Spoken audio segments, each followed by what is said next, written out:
Good evening, everyone. We'll just give everyone just a couple minutes to join the event here. So just sit tight and we will get started in just a moment.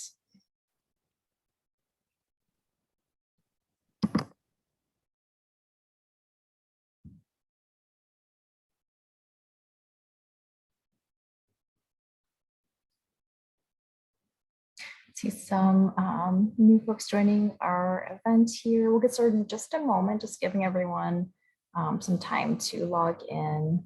So sit tight.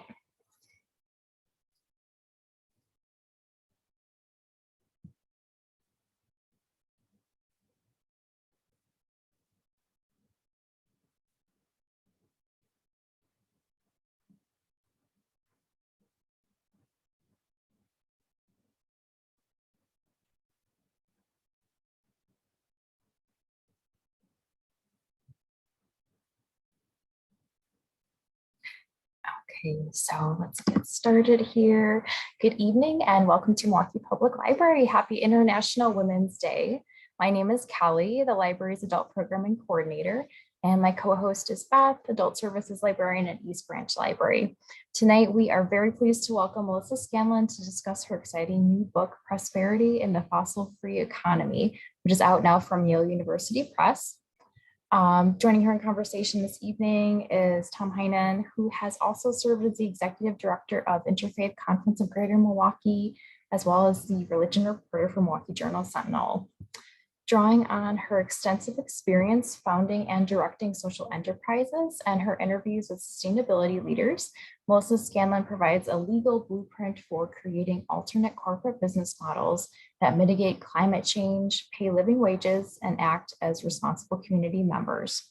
The book reveals the power and potential of cooperating as a unifying concept around which to design social enterprise. It has been recently spotlighted also in Library Journal as a best-selling academic title in environmental science. Melissa is the Lind B. Eline Endowed Chair and Professor in Water Policy and Director of the Center for Water Policy at School of Freshwater Sciences at the University of Wisconsin-Milwaukee. This program is also presented with support from Interfaith Conference of Greater Milwaukee.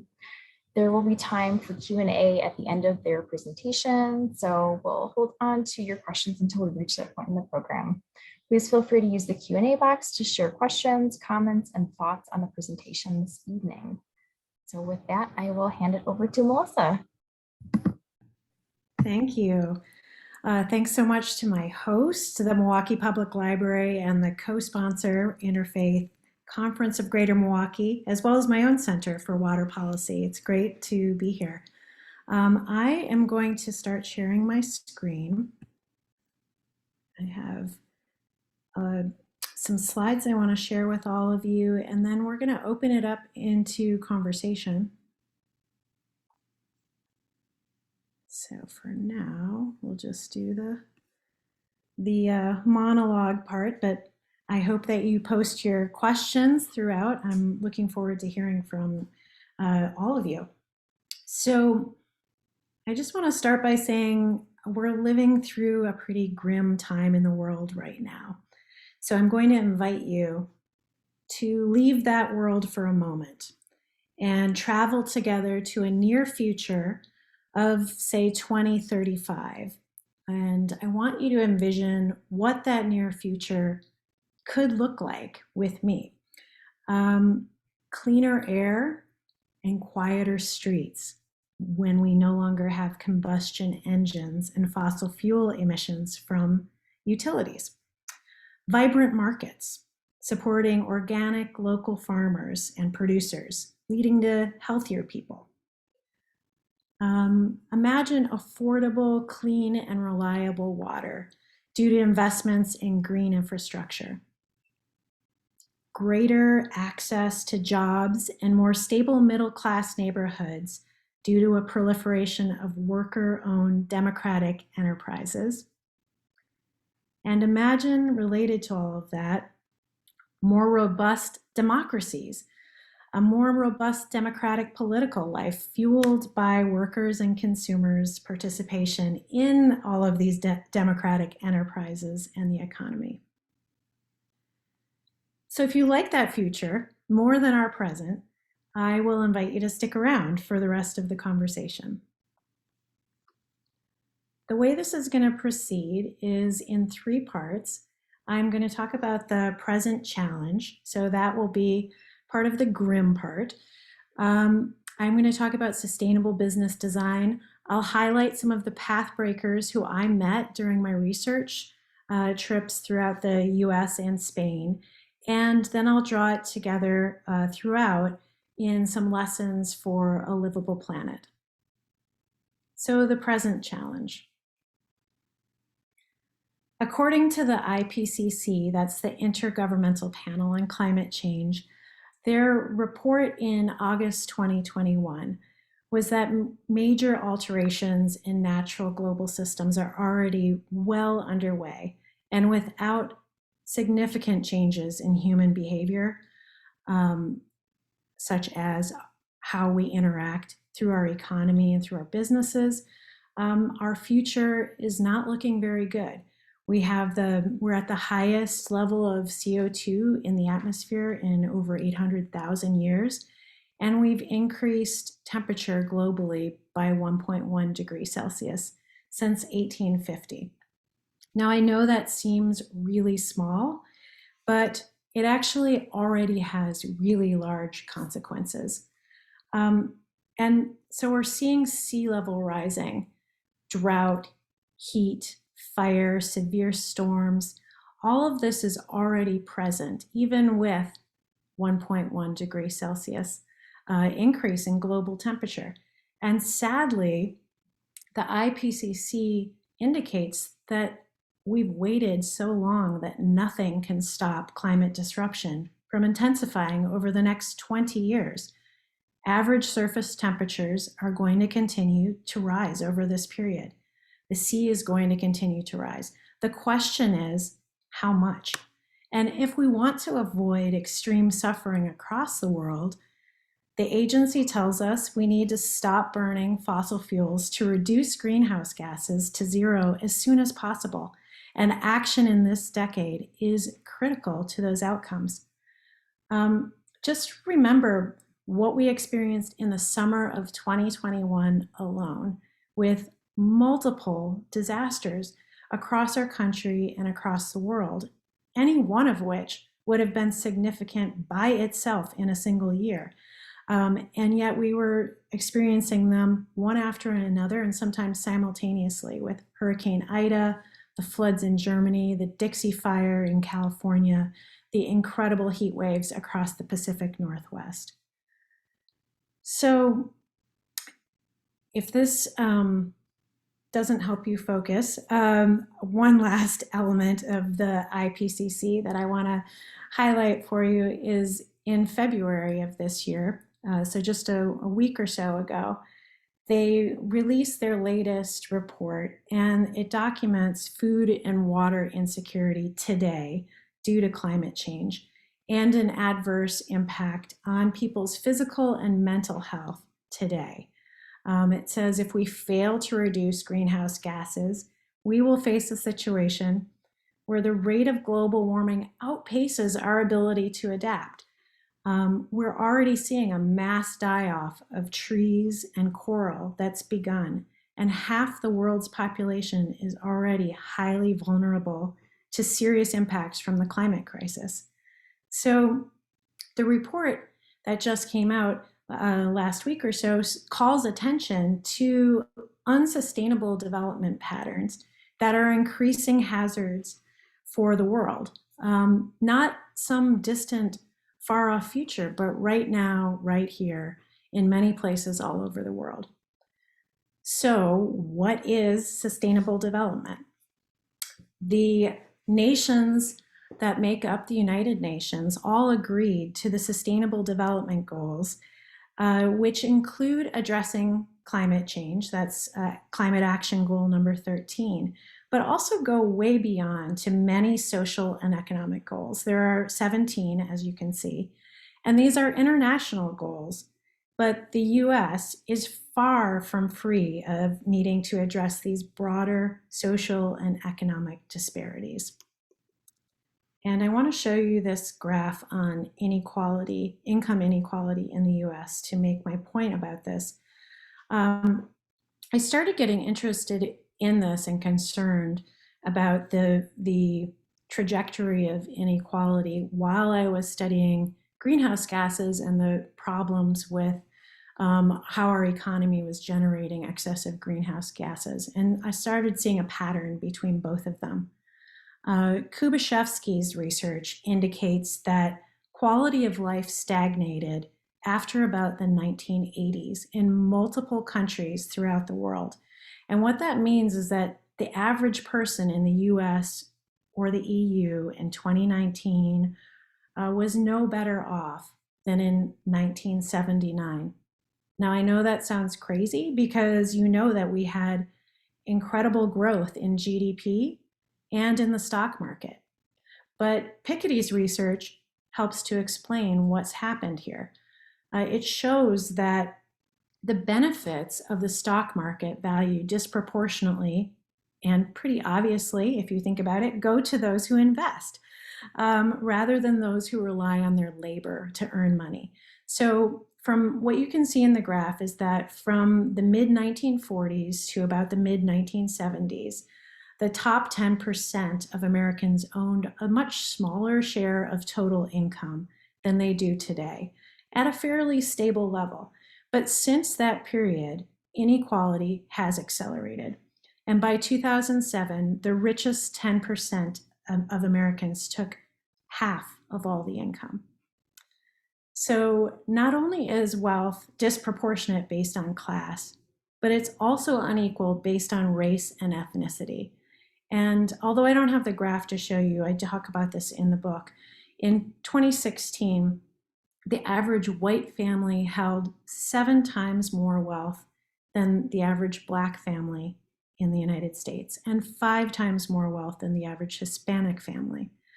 Why I'm pointing this out, not only because of the ethics about income inequality, is that the International Panel on Climate Change models show that we cannot address climate change and the crisis that it is without also simultaneously addressing inequality.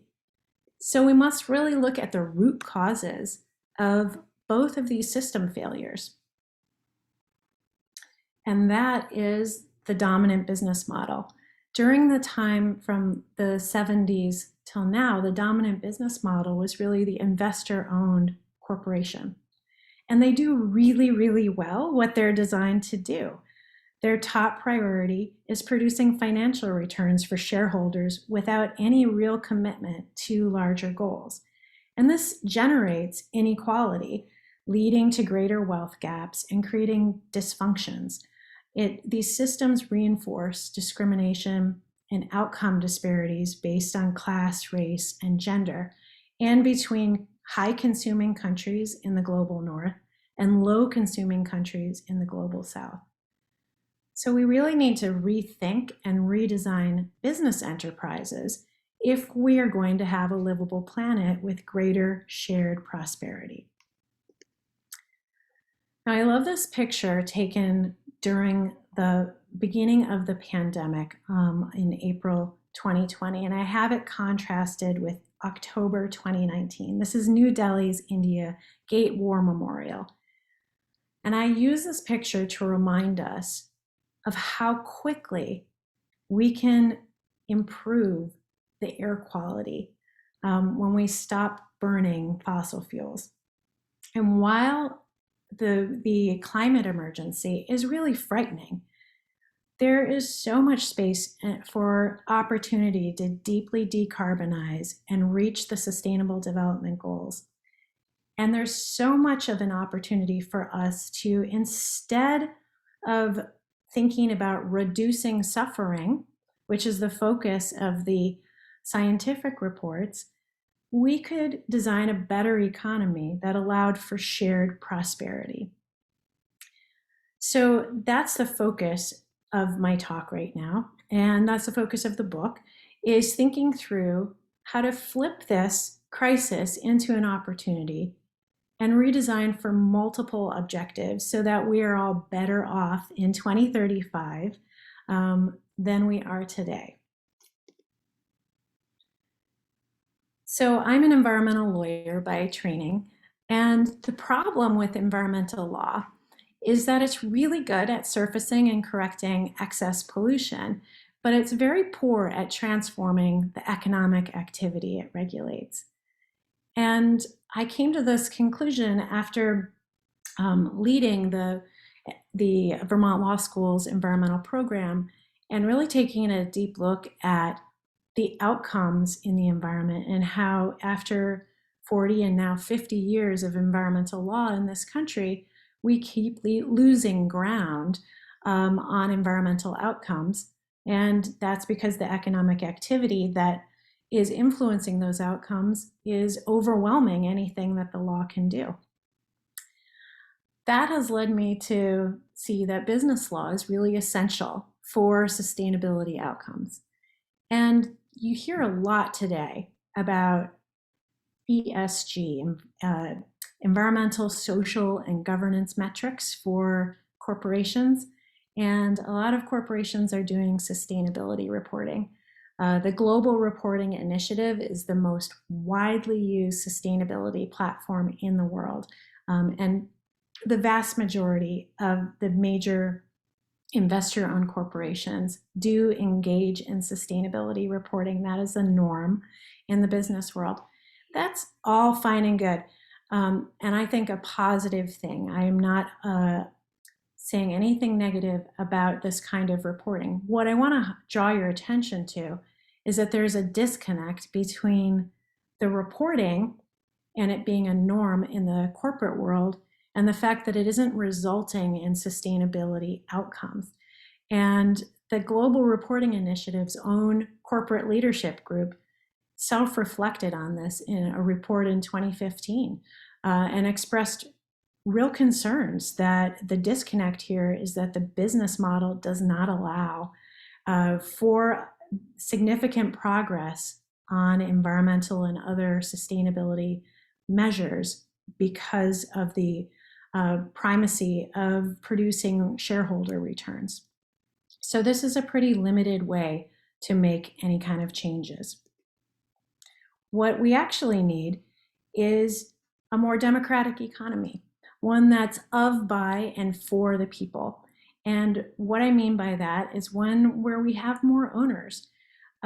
We should be aiming for a democratic economy that leads to a better life than we have now, not just one that's less tragic than it could be with business as usual. And reimagining how the world does business to produce broadly shared wealth can allow us to prosper while we transform into a more democratic economy. So go back to imagining your city in a decade. And now let's talk about what will make that happen. We need to focus on a legal design for the business and get into the DNA and the core purpose of business in order to think about how you create businesses where sustainability is part of the core purpose and it's structured to improve communities and share prosperity. So this isn't a fictitious kind of corporate form. This is a cooperative. The cooperatives have been around as the ultimate democratic enterprise for well over 100 years. They exist as for-profits or nonprofits in most economic sectors and in most countries in the world. And they share cooperative values and principles that are established by the International Cooperative Alliance. So there are shared principles globally throughout these cooperatives. They're owned and run by their members, and the members either work or use the cooperative services. Capital is subdued in this model. So it doesn't matter how much money you've invested in the cooperative, it still should be governed by one member, one vote. And it's a flexible model that can adapt to a lot of different situations. Because cooperatives are a values-driven business model and one of the shared principles is sustainable development, they have a tremendous potential to fundamentally alter how we do business and go well beyond what's required by law. And that's what got me interested in looking at them and highlighting them in my book. So sustainability and purpose really need to go hand in hand with these enterprises. We need to build the triple bottom line of protecting the environment, society, and the financial health of the enterprise into the overarching purpose and day-to-day practices. And what if the purpose of business was to create sustainable value within planetary boundaries? Our businesses would look quite different than they do today. Unfortunately, there are no laws in the EU or the US that require this kind of social or environmental purpose. But cooperatives allow the flexibility that you can articulate this in the legal design and account for it in a non-financial audit. What about B corporations?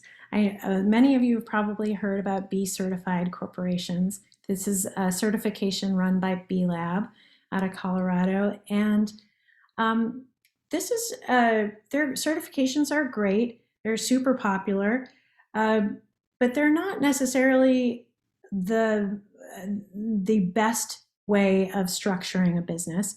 They can be a great add-on to an employee-owned entity. So there's been research that indicates combining B Corp certification with employee-owned structure produces the strongest positive results for stakeholders. And I have a case study of that type of cooperative in the book with Just Coffee, based in Madison. I'll talk about that briefly at the end.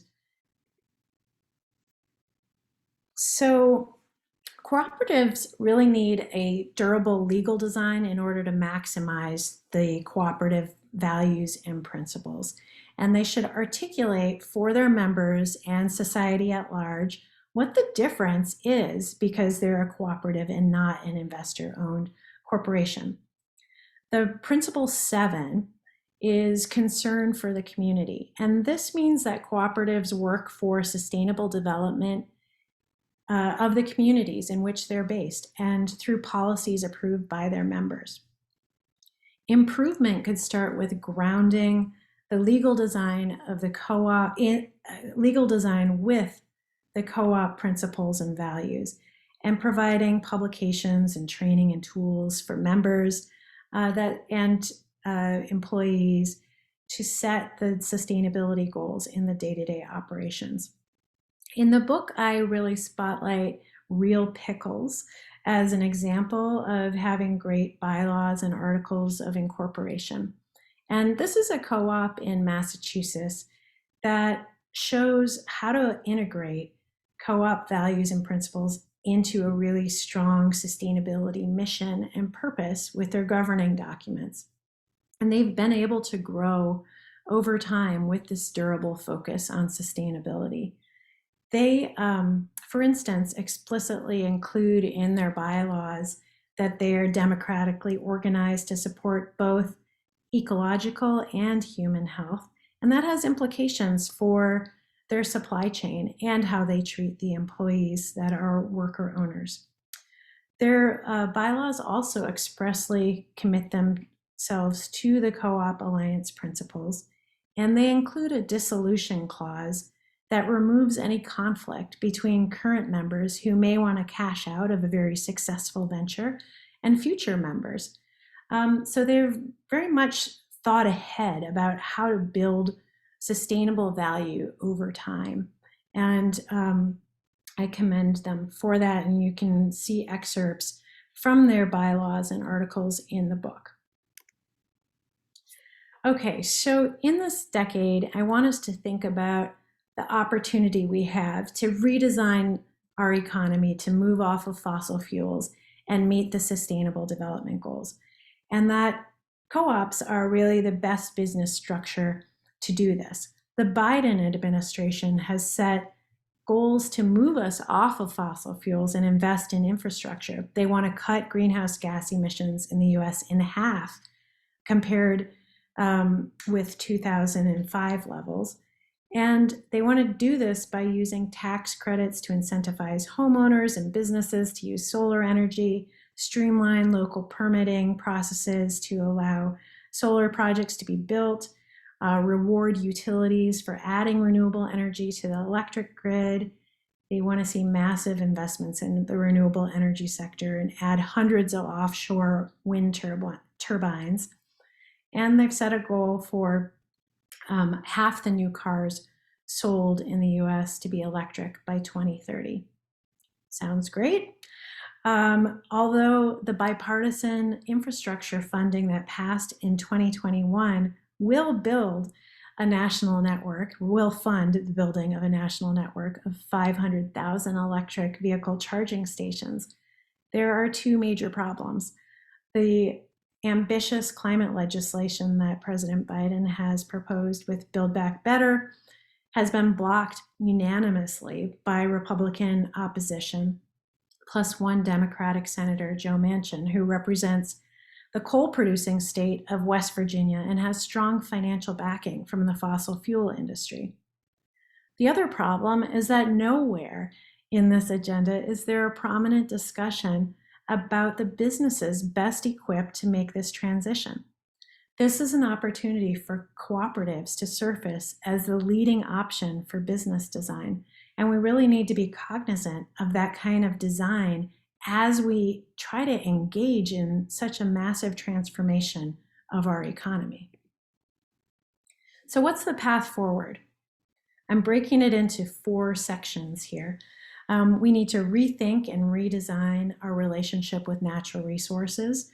The IPCC urges swift decarbonization to reach net zero greenhouse gases as soon as possible. And we need to meet the Sustainable Development Goals. These are a call to action throughout the world.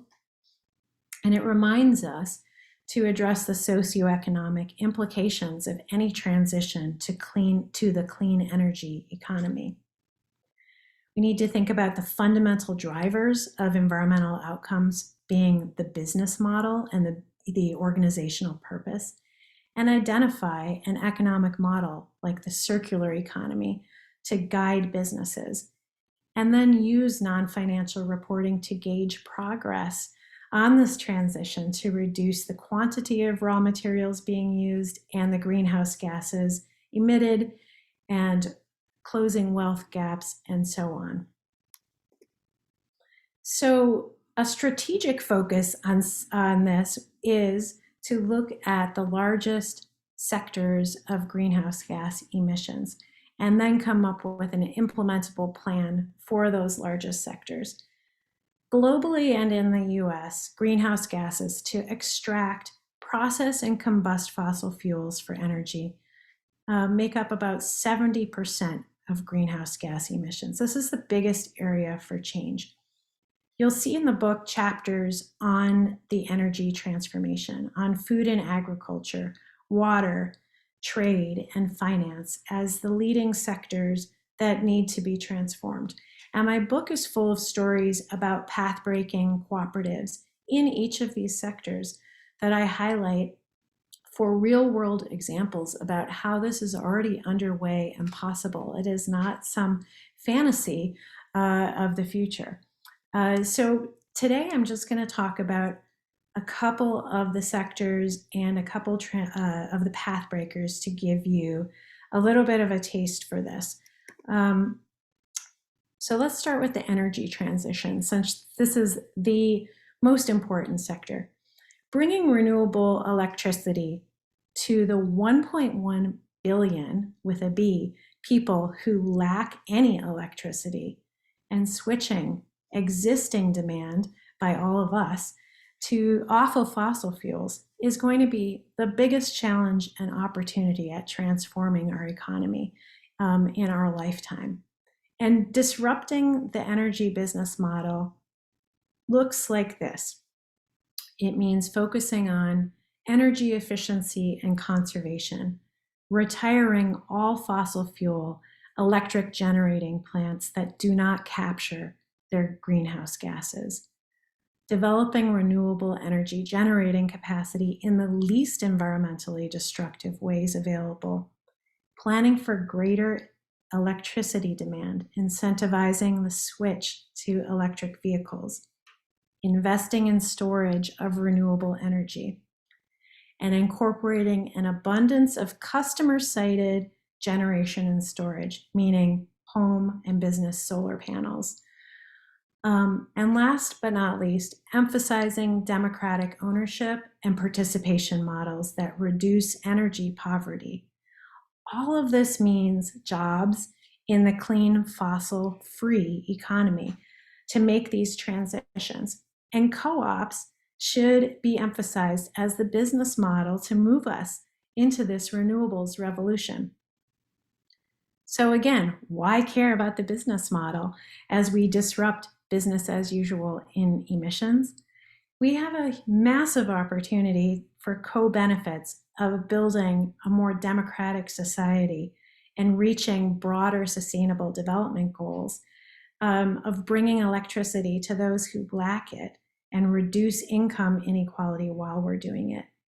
And the co-benefits are much more likely with a purpose-driven cooperative business that has designed triple bottom line sustainability to guide the day-to-day operations. So we have a lot of coal in this state, a lot of coal burning. So I want to talk about renewables versus coal.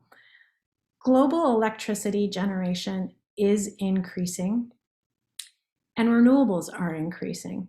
But overall, the generation has been dominated by coal, which is why we haven't been able to make significant progress on reducing greenhouse gases throughout the world.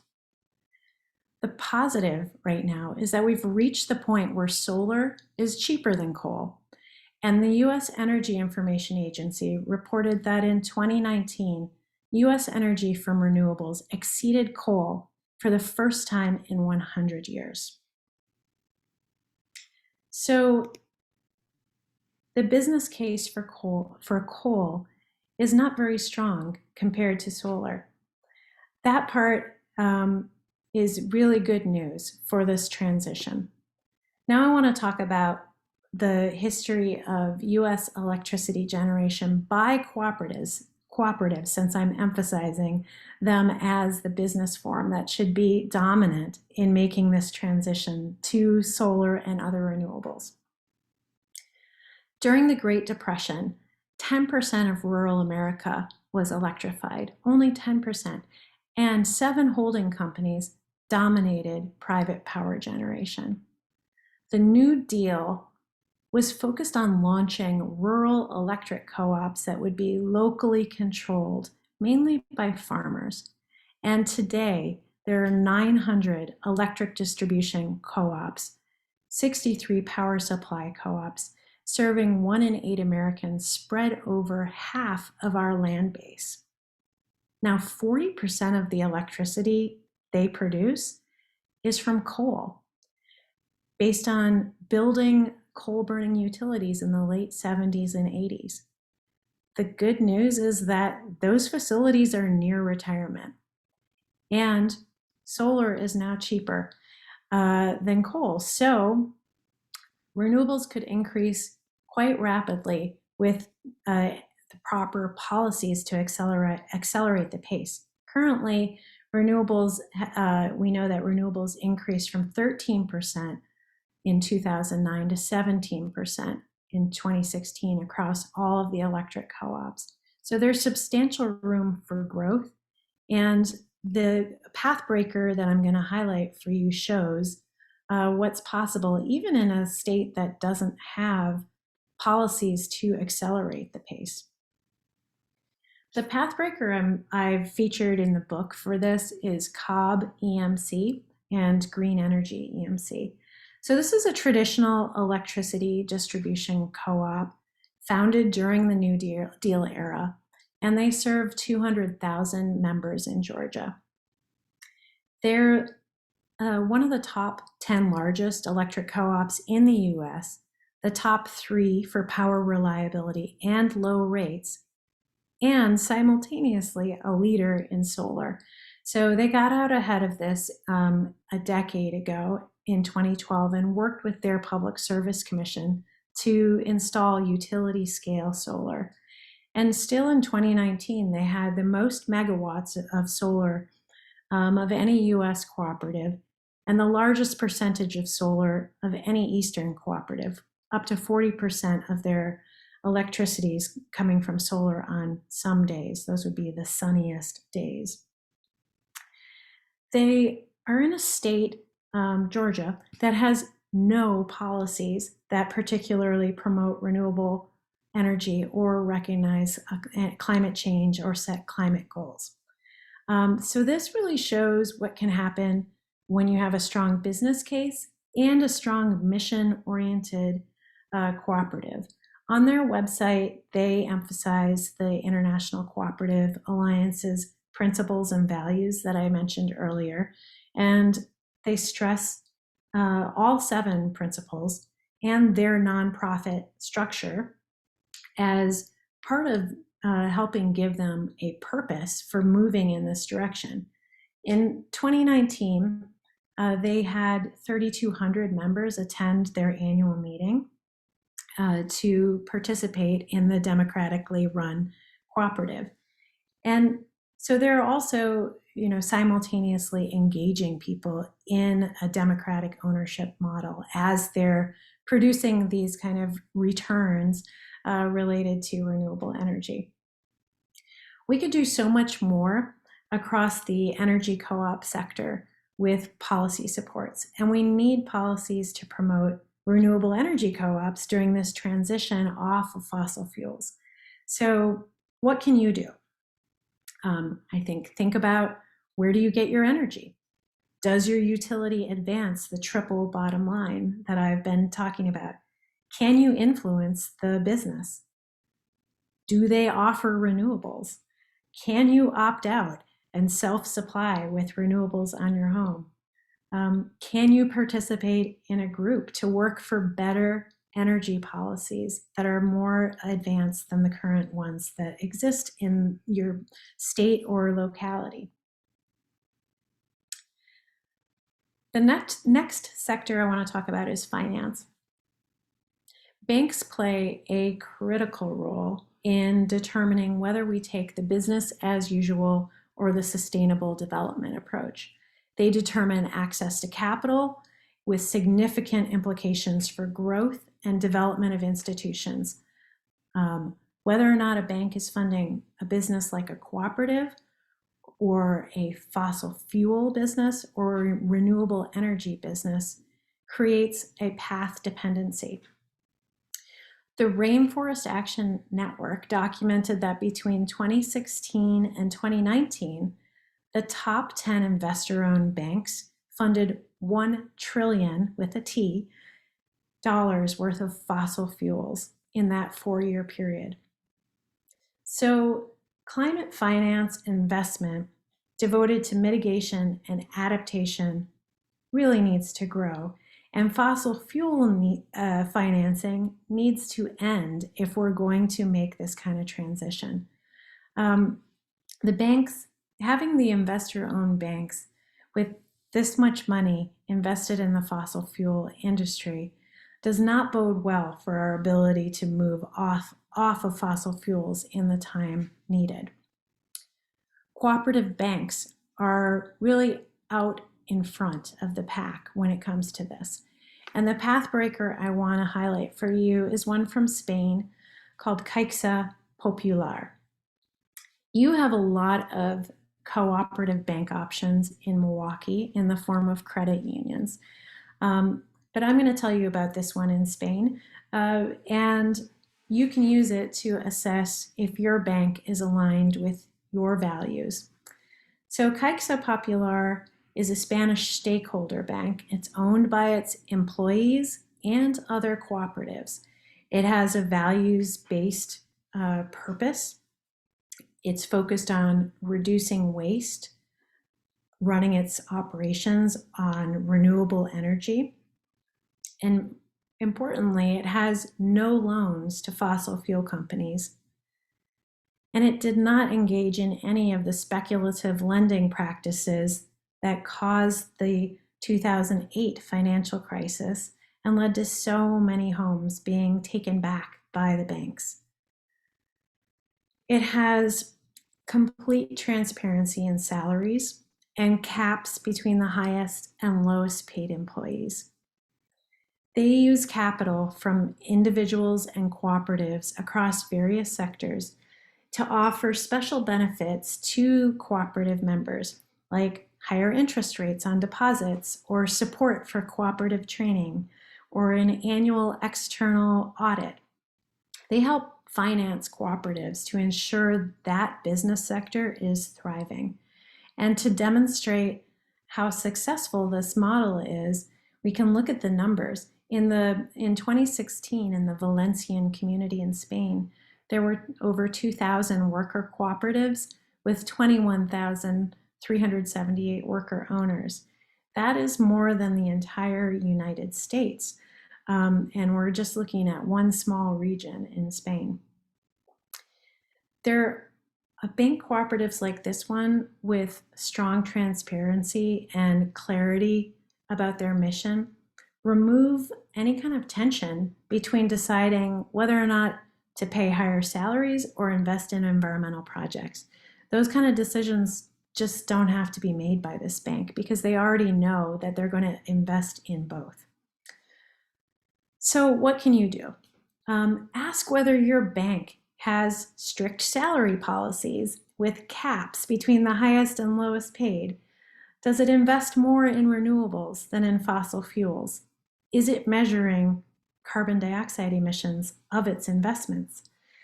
Is it reducing and reusing materials when possible, wherever possible? Is it conserving energy and powering its operations off of renewables? If not, maybe find a better bank that is. Okay, last sector I want to highlight here before we open it up to questions is trade.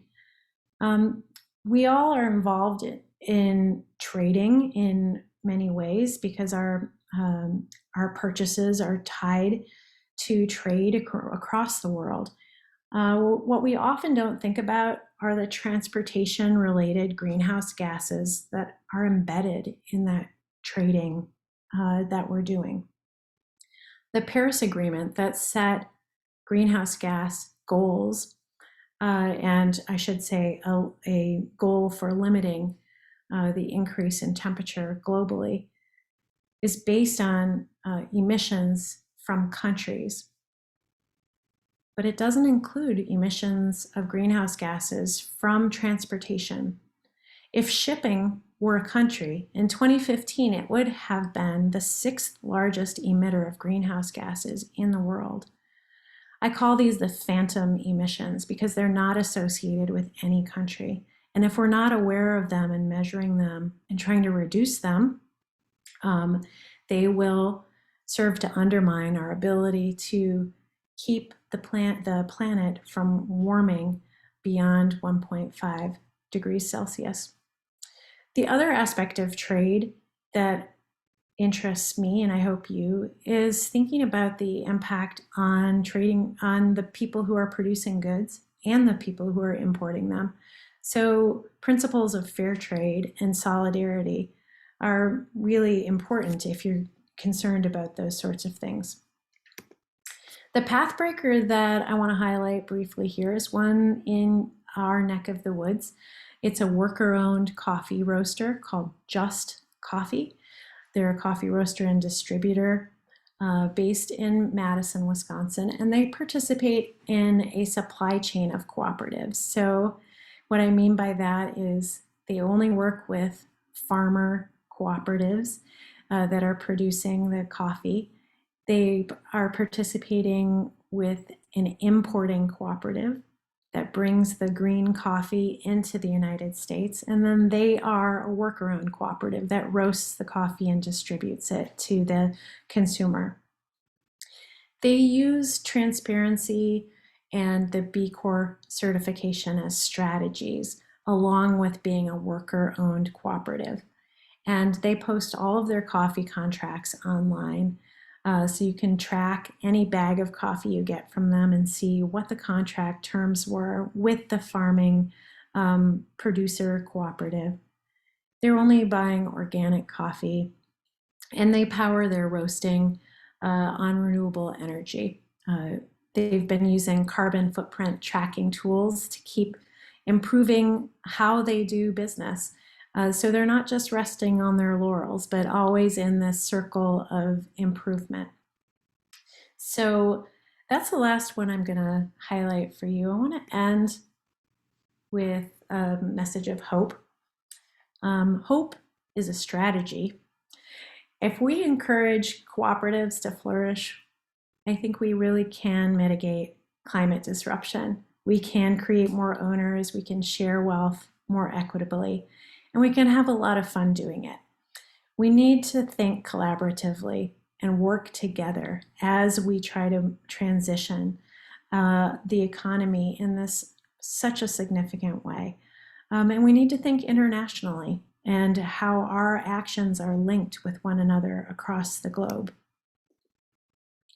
So there are lessons from the path breakers, and some of the biggest ones related to legal design go to the articles of organization and the bylaws, and including cooperative values and principles in them with a strong triple bottom line purpose, emphasizing democratic governance, using hybrid membership options, making sure that you have salary policies and caps between the highest and lowest paid employees, setting up funds for charity and education, and really thinking about how the cooperative can be a tool for prosperity, not just amongst those who are members of the cooperative, but the community in which it operates and the entire supply chain of which it's a part.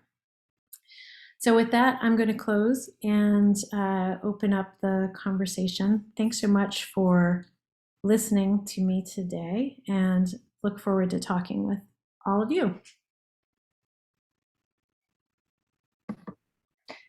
Melissa, we have a great question in the chat. Let me read it here. This is from Susan. How do we interest businesses and their CEOs who are accustomed to single bottom line thinking to evolve into triple bottom line thinking? I love the more democratic model, but how do we get Wall Street types to want to change when they are fine with things as they are and have been? Yeah. So I think that it's really difficult to get investor-owned corporations to change in that way. The target here is really in either new businesses or converting businesses that are owned and run by baby boomers who are about to retire, who have an opportunity to transition to a worker-owned cooperative and maintain their legacy. So those would be businesses that are not traded on Wall Street. I think the best you can do with Wall Street is using the environmental social governance metrics and sustainability reporting. And there are changes that can be accomplished mainly through large institutional investors that wield an outsized kind of influence. And I talk about that in the book. But I think in terms of really seeing cooperatives flourish, the target there is not converting investor-owned businesses, but really allowing the businesses that are about to have a lot of retirements with baby boomers to facilitate those businesses to transition as worker-owned cooperatives. And we see some of that. One example of a business that used to be a Wall Street business that is potentially going to be a worker-owned cooperative is the Consolidated Paper Mill in Wisconsin Rapids. That's an example where the investor-owned corporation left, and the workers, they want their jobs. So they're trying to reopen that plant as a cooperative.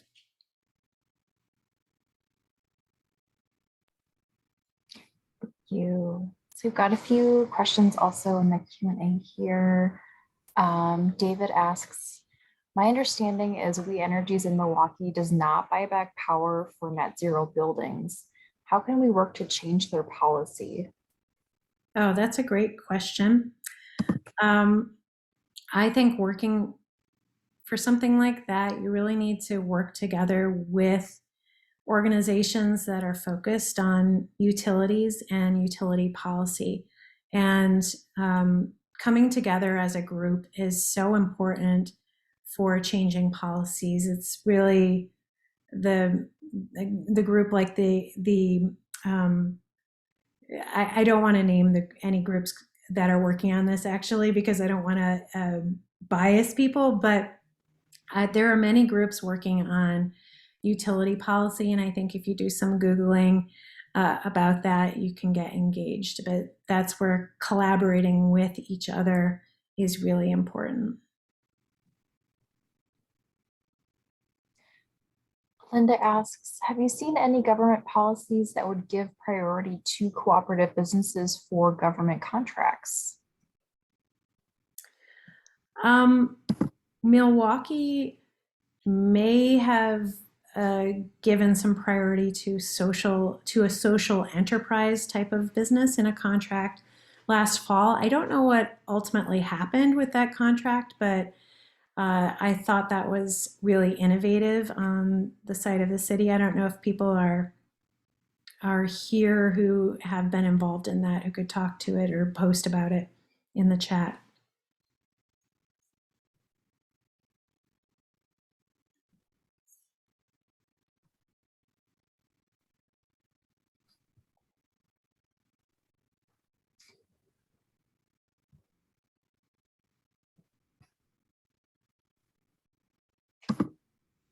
I can give everyone a few minutes here to, you can put that in the Q&A or the chat. I think Tom had his hand up. Oh. You're muted, Tom. Your book makes a reference to the transition of ownership from baby boomers as they retire and sell to potentially to the workers to become owners. Are there tax disincentives or incentives that exist now? And is that any area where, let's say in Wisconsin in particular, but not to be too provincial beyond that, where some legislation could help make that more feasible? There's a new federal law that gives a tax benefit for converting to a worker-owned structure. And so that's really a positive, I think, incentive for baby boomers to make that choice. And it's such an exciting opportunity for them to do that because if they have an interest in a legacy, and not just having what they have worked on their during their career dissipate, they can really be involved in that transition and in crafting with the new worker owners articulation of the mission and vision for the company. So I think it's a really cool opportunity, and we do have tax incentives at the federal level for that. Are there any groups advocating for that, reaching out to owners to suggest it? Are there mechanisms to call it to their attention and get them thinking about it?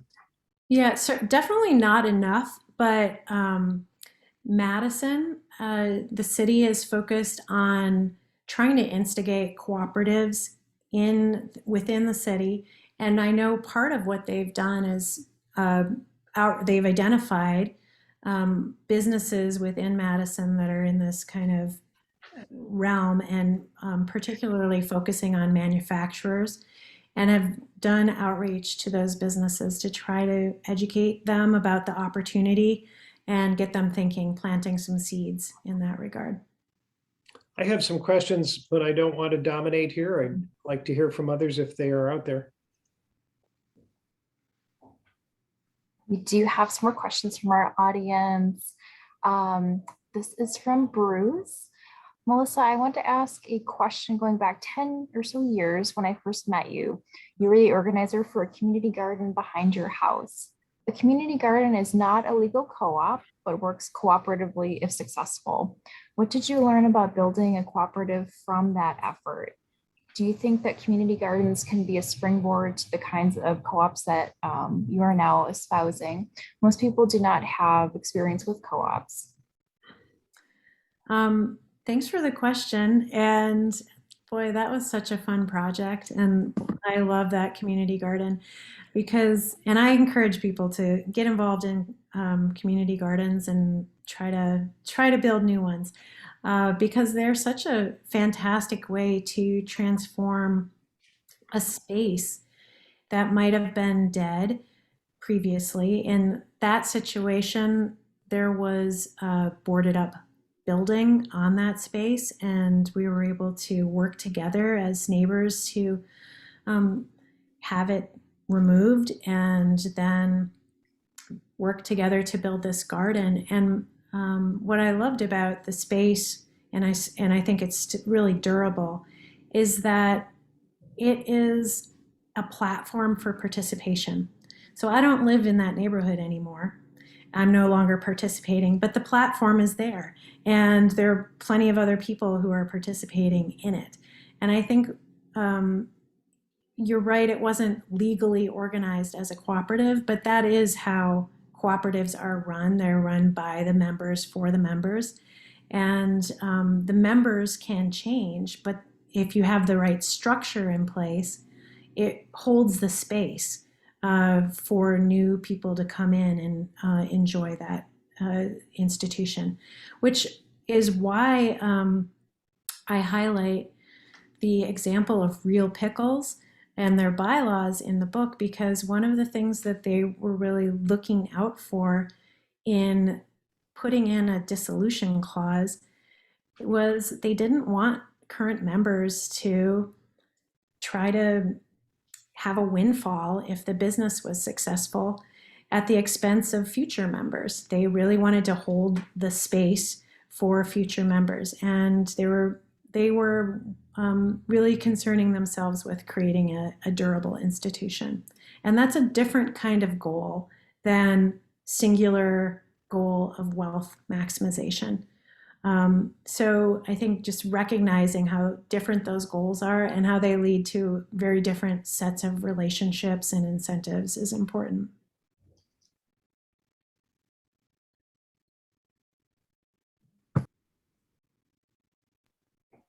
We have a question from Nathaniel.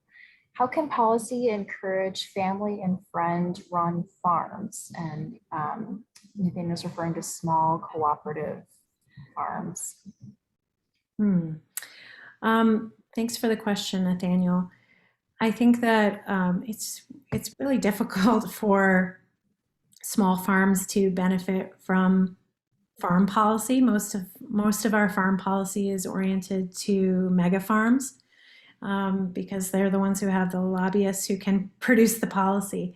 So in the short term, I would say the way to support family scale farms is to, as a consumer, to purchase directly from them.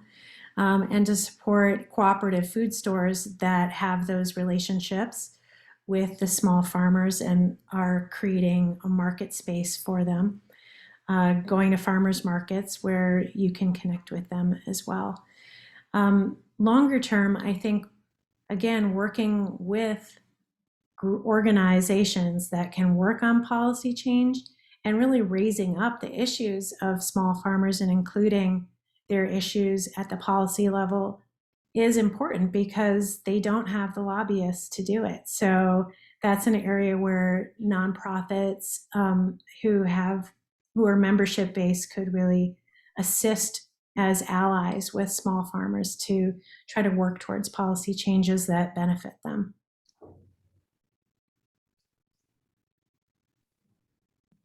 Tommy, see your hand up. Go ahead, please. Oh, it's still up. Okay. Oh. No, that's all right.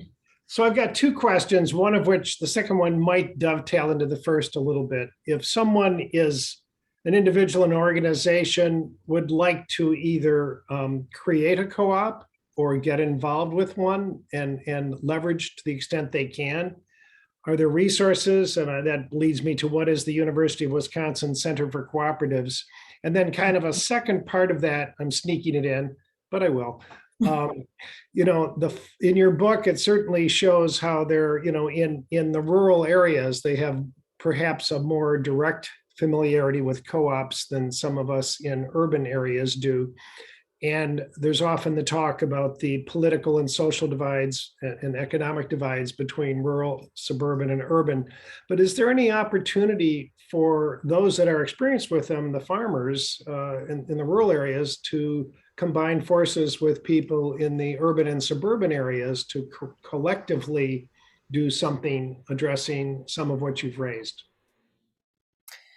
Boy, well, I love the second part of that question. The first part's is very good too, but it's a simple answer. And you kind of answered it already. The Center on Cooperatives at UW-Madison has been around for many decades, providing resources to cooperatives. So that's a great, not only statewide resource, but they're cited nationally. So we're really lucky to have them within the state, and check out their website and use their resources for sure.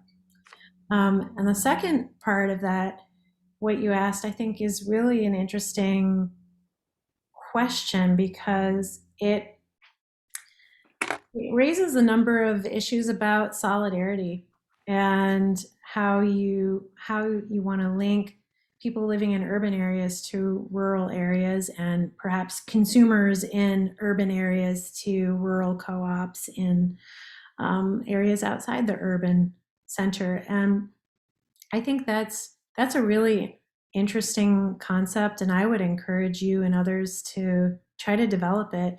I'm not aware of any co-ops that are doing that sort of bridging, other than the Outpost Food Co-op that I've already mentioned, food co-ops, but of course they are linking with rural places and producers. But beyond that, I'm not really aware of that. So I think it would be a fantastic thing to do.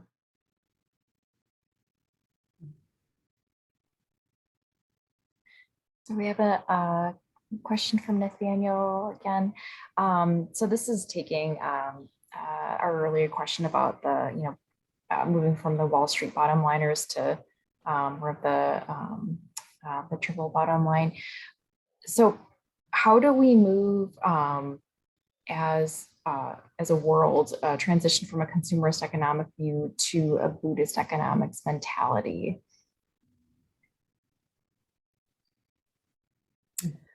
To a Buddhist economics mentality. I can only guess at that meaning something akin to the cooperative values and principles.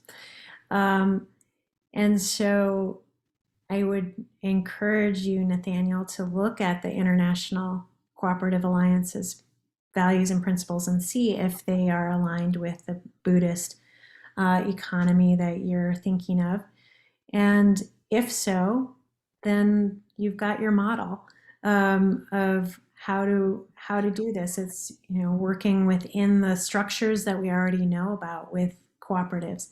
And if not, if there's a difference, I think you could the cooperative model is flexible enough that you can modify and articulate within a business structure the Buddhist principles that you want to highlight in the business structure. So I think being able the flexibility that you have with a co-op is that it is a values-driven business. There are shared values and principles, but those aren't the only ones.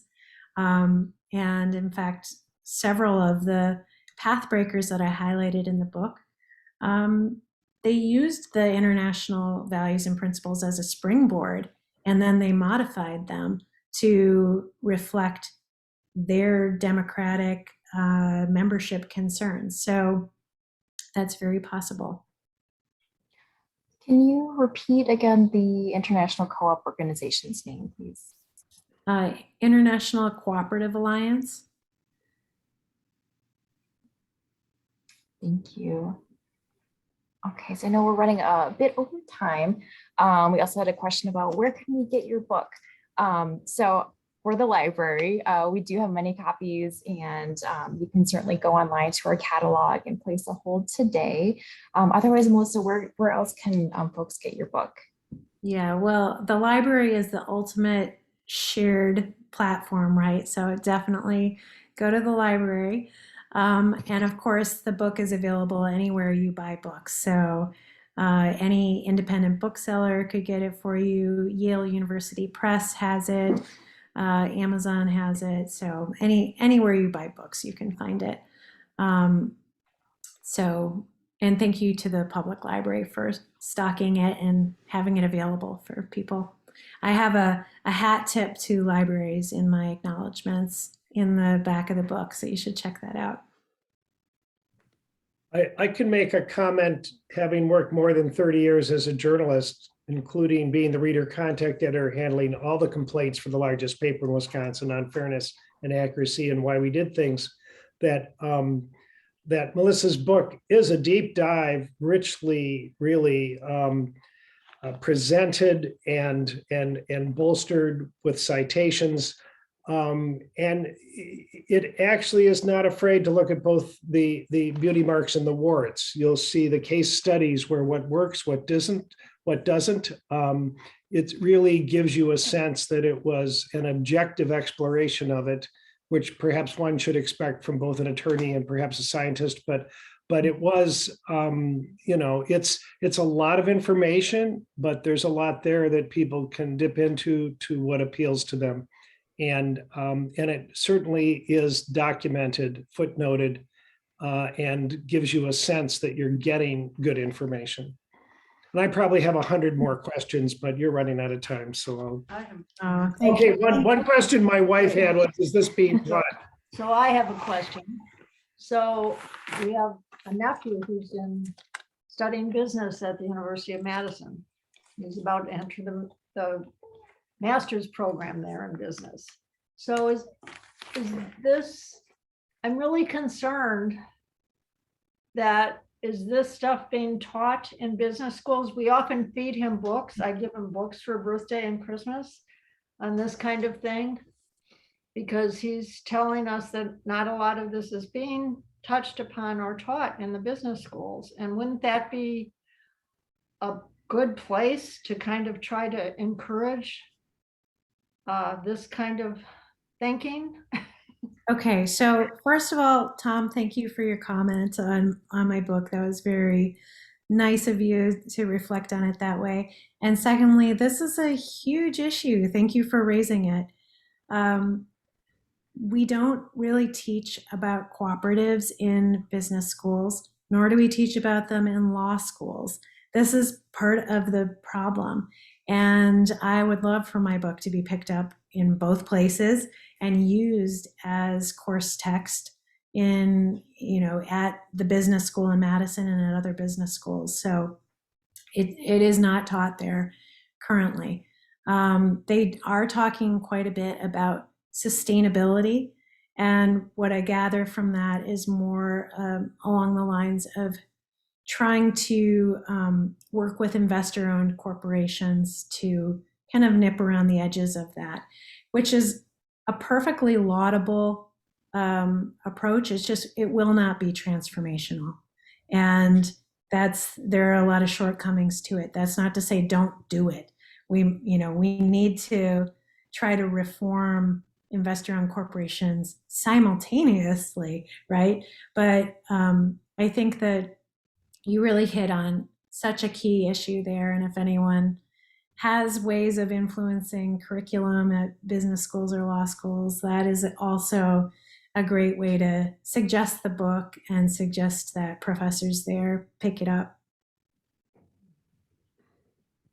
And I'm going to be teaching a short course based on the book at Vermont Law School this summer. So at least it will be taught at one place, but I think it is a real lack a disservice to students to not be offering this kind of education.